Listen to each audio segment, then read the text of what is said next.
তোমাদের ভাইয়া যাই বলুক, ফুচকা ছাড়া আমার একদম চলেই না। তোমাদের ভাইয়াকে আবদার করছিলাম, রোজা তো চলে আসছে, রোজার আগে তুমি একটু আমাকে ফুচকা খাওয়াই নিয়ে আসো। না, সে খাওয়াবেই না, বলে তোমার এখন গ্যাস্ট্রিকের প্রবলেম, তুমি এখন ফুচকা খেতে পারবেই না। কিন্তু বউয়ের আগে কি জামাইয়ের কথা চলে বলো? এই যে দেখো ৩টা রমজান হয়ে গেছে, এখন পর্যন্ত সে খাওয়াইতেছিল না। আজকে বলতেছি ইফতার করার পর যদি তুমি আমাকে ফুচকা খাওয়াইতে নিয়ে না যাও, তাইলে তোমার খবর আছে কিন্তু। অনেকটা জোরাজুরি করার পরে তোমার ভাইয়া রাজি হইল, কিন্তু কি আর করার, তোমার ভাইয়ের সাথে মোটরসাইকেলে আর যাইতে পারলাম না। সাথে যখন সাঙ্গপাঙ্গ থাকে তারা তার বাবার সাথে মোটরসাইকেলে চলে আসছে, আমি আর তুয়া রিক্সায় করে চলে আসলাম আমাদের গন্তব্যস্থলে।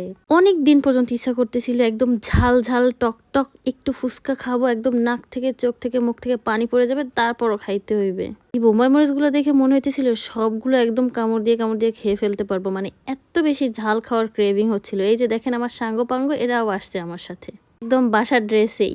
আজকে বেশি অপেক্ষা করা লাগে না, আমরা আসার সাথে সাথেই আমাদেরকে ফুচকা বানিয়ে দিয়েছে। আর ফুচকাগুলো দেখো ভাই, এরকম টকের মধ্যে ডুবিয়ে তারপরে ঝাল ঝাল একদম ঘ্রাণ আসতেছিল মুখের মধ্যে দিতে, সেই স্বাদ সেই স্বাদ। এরশাদের ভাগ হবে না, আর এরশাদ বলাও যাবে না। যারা আমরা মেয়েরা ফুচকা লাভার তারা সবাই জানি যে ফুচকার টকের মধ্যে ডুবিয়ে খাওয়ার পর যে স্বাদ, সেই স্বাদ আর কিছুর সাথে মেলানো যাবে না।